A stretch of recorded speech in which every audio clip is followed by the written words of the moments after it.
Here's a disclaimer. What you're about to see is largely a piece of fiction. It's inspired by the real events that took place at Nagpur when a former president of India shared the stage with the RSS Sarsang Chalak at the passing out parade of cadres. Except for a few truthful and factual video inserts, that is footage from the actual event, which will be cut in as is to maintain authenticity. The rest of the account is a satirical version of the speech that could, perhaps should, have been given.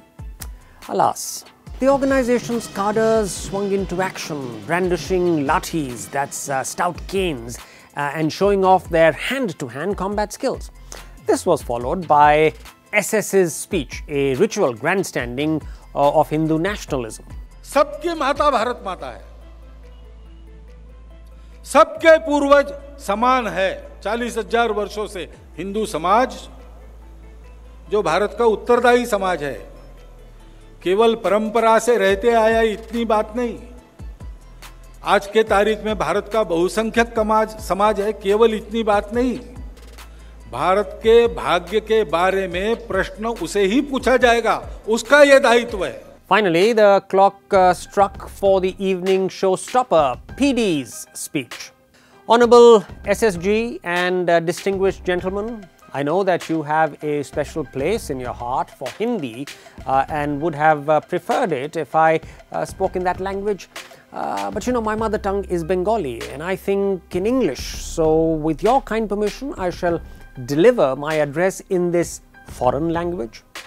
I'm sure you remember that in 2010, while moving a political resolution at the All India Congress Committee, AICC, 83rd plenary in Burari, Delhi, I had asked our UPA government to investigate links between terrorists and the organization and its affiliates that have been uncovered in some recent cases.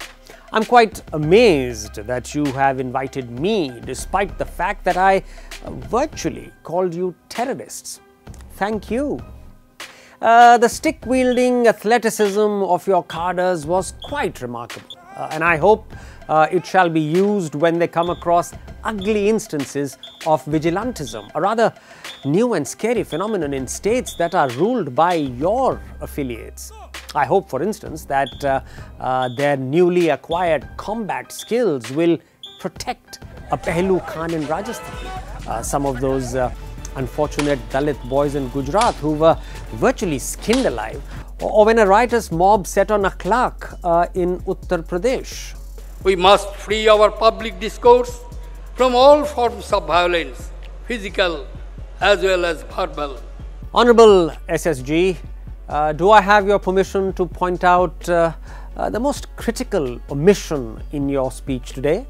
Well then, I fail to understand how you could speak about India's ethos and history without dilating on the immeasurable contribution of Mahatma Gandhi, the father of our nation. You must also recall that the organization was unfortunately charged with complicity in his dastardly assassination by Hindu fanatics and was banned in 1948.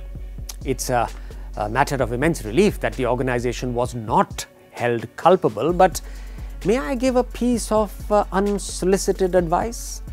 It would be most statesmanlike for you to condemn once and for all the communal atmosphere that eventually snatched our most beloved Mahatma in that moment of violent madness. As Gandhiji explained, Indian nationalism was not exclusive, not aggressive, not destructive. I was equally pained at the complete omission of Pandit Nehru's contribution in building modern India, even as you rightly extolled many splendid milestones in that journey. Before going further, I must make an honest disclosure. I have been deeply influenced by Nehruvian socialism and yes, you could call me a Nehru Bhakt, a Nehru devotee. India's nationalism was so vividly expressed in Pandit Nehru's discovery of India, and I quote, I am convinced that nationalism can only come out of the ideological fusion of Hindu, Muslims, Sikhs, and other groups in India. That does not mean the extinction of any real cultural or of any group, but it does mean a common national outlook to which other matters are subordinated. So I was surprised at the innumerable mentions of Hindu Samaj in your speech. Is that all there is to the diversity of India? Everybody clubbed under a forcibly unified Hindu Samaj? No mention at all of Muslims, Sikhs, Christians, Parsis in your construction of Hindu Samaj? How can we negate hundreds of years of our history so blithely? Yes, I of course agree that kings like Ashoka, Mauryas, Guptas and several others laid the foundation of Bharat until the Muslim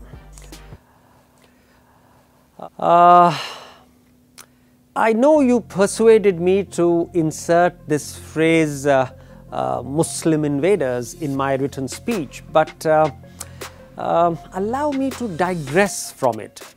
I shall press the delete button on the word Muslim.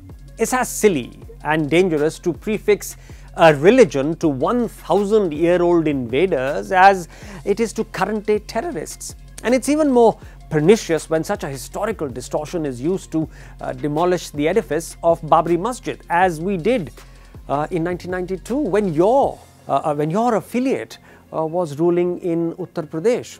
So please expunge Muslims from this line before distributing hard copies of my speech to the media. Finally, before I sign off, I wish I had seen an equal number of women at this gathering. I know the organization is a bachelorhood, but that should not preclude us from acknowledging and celebrating India's extraordinary women citizens. Dhanabad. Thank you. Jai Hind.